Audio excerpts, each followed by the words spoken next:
اعوذ باللہ من الشیطان الرجیم بسم اللہ الرحمن الرحیم واختار موسیٰ قومہ 70 رجلا لمیقاتنا فلما اخذتهم الرجفة قال ربی لو شئت اہلکتهم من قبل وإیایا۔ معزز سامعین کرام، قرآنی واقعات میں سے جس واقعے کے بارے میں آج ہم بات کریں گے وہ واقعہ ہے بنی اسرائیل کے 70 علماء کوہ طور پر۔ جب حضرت موسیٰ علیہ السلام نے بنی اسرائیل کے سامنے میدان تیہ میں اللہ کے پیغامات کو سنایا، توریت ان کے سامنے پیش کیا، تو بنی اسرائیل نے کہا کہ اے موسیٰ، ہم کیسے اس بات کو قبول کر لیں، کیسے ہم مان لیں کہ جو پیغامات تم لے کر کے آئے ہو یہ من جانب اللہ ہیں۔ اے موسیٰ، ہم یہ کیسے یہ بات مان لیں کہ جو چیز تم لے کر کے آئے ہو، جو احکامات ہیں، یہ اللہ تبارک و تعالیٰ کی طرف سے نازل کردہ ہیں۔ اللہ تبارک و تعالیٰ نے حکم دیا کہ اے موسیٰ ایسا کرو، بنی اسرائیل میں سے 70 لوگوں کا انتخاب کرو۔ قرآن حکیم کہتا ہے کہ وختار موسیٰ قومہ، حضرت موسیٰ علیہ السلام نے چنا، حضرت موسیٰ علیہ السلام نے لیا 70 رجلا لمیقاتنا، بنی اسرائیل کے 70 لوگوں کو۔ یہ 70 لوگ کون تھے؟ دراصل جب قوم نے بچڑے کی عبادت کی اس وقت کچھ لوگ ایسے تھے جنہوں نے یہ سارا منظر اپنی آنکھوں سے دیکھا، بچڑے کی عبادت تو نہیں کیے تھے لیکن وہاں پر موجود تھے، انہوں نے بنی اسرائیل کو روکا نہیں۔ اور بعض اہل علم کہتے ہیں کہ یہاں 70 لوگوں سے مراد وہ لوگ ہیں جب بنی اسرائیل نے بچڑے کی عبادت کر لیا، چونکہ اللہ کے ساتھ شرک تھا، تو بنی اسرائیل کی طرف سے نائب کے طور پر حضرت موسیٰ علیہ السلام کے ساتھ کوہ طور پر گئے تھے تاکہ اللہ تبارک و تعالیٰ سے جا کر کے معافی تلافی کر لیں۔ حضرت موسیٰ علیہ السلام 70 لوگوں کو لے کر کے کوہ طور پر جاتے ہیں۔ جب وہاں پہنچتے ہیں، حضرت موسیٰ علیہ السلام اللہ تبارک و تعالیٰ سے کلام کرتے ہیں، اللہ تبارک و تعالیٰ سے گفتگو کرتے ہیں۔ ان 70 لوگوں نے اللہ کی بات کو سنا، سننے کے بعد انہوں نے اللہ سے ایک نیا مطالبہ کر لیا کہ اے موسیٰ لن نؤمن لک حتی نری اللہ جہرۃ، جب تک ہم اللہ کو اپنی آنکھوں سے دیکھ نہیں لیں گے ہم تمہارے اوپر ایمان لانے والے نہیں ہیں۔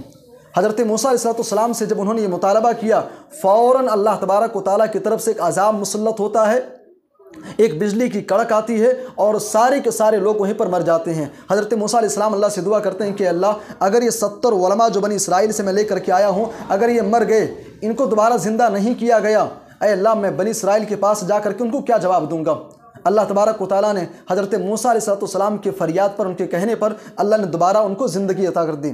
اللہ نے ان کو ایک ایک کر کے ان سارے لوگوں کو اللہ نے زندہ کر دیا۔ قرآن حکیم کہتا ہے اتہلکنا بما فعل السفہاء منا، حضرت موسیٰ علیہ السلام نے کہا کہ اللہ ہمارے قوم سے، بنی اسرائیل میں سے کچھ بیوقوف لوگوں نے کچھ ایسی حرکتیں کر دی ہیں، اے اللہ کیا ان کی بیوقوفانہ حرکتوں کی وجہ سے تو ہمیں ہلاک کر دے گا؟ اے اللہ فاغفر لنا ورحمنا وانت خیر الغافرین، اے اللہ تو ہمیں بخش دے، ہمارے اوپر رحم فرما، اور تو سب سے بہترین مغفرت کرنے والا ہے۔ حضرت موسیٰ علیہ السلام ان 70 علماء سمیت پھر دوبارہ بنی اسرائیل کے اندر آتے ہیں، اللہ کے پیغامات کو، اللہ کے احکامات کو پیش کرتے ہیں۔ بنی اسرائیل نے کہا کہ اے موسیٰ ہم ان احکامات کے اندر غور کریں گے، جس میں ہمارے لیے آسانی ہوگی ہم اس کو اپنائیں گے، جو ہمارے لیے مشکل ہوگا ہم اس کو نہیں کریں گے۔ 24 گھنٹے میں 5 وقت کی نماز پڑھنا ہے، اب یہ بھائی فجر کی نماز، فجر کے ٹائم اٹھ کر کے آنا ذرا مشکل کام ہے۔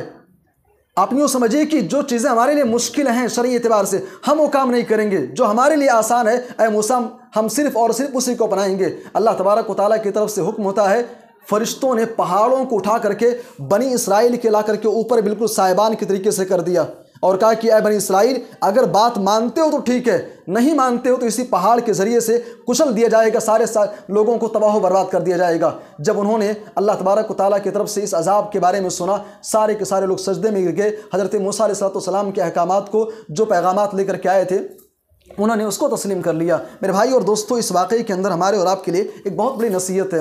نصیحت یہ ہے کہ اگر غلط کرنا غلط ہے، گناہ کرنا اگر غلط کام ہے تو گناہ پر یا غلط کاری پر خاموشی اختیار کرنا بھی غلط ہے۔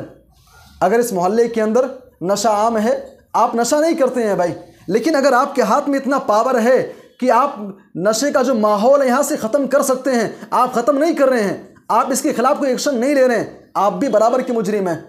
اس سماج کے اندر اگر بے حیائی عام ہے، سود خوری عام ہے، آپ کے ہاتھ میں اتنا پاور ہے کہ آپ اس کو ہٹا سکتے ہیں، سود خوری سے لوگوں کو بچا سکتے ہیں، آپ نہیں بچا رہے ہیں، آپ بھی برابر کے مجرم ہیں۔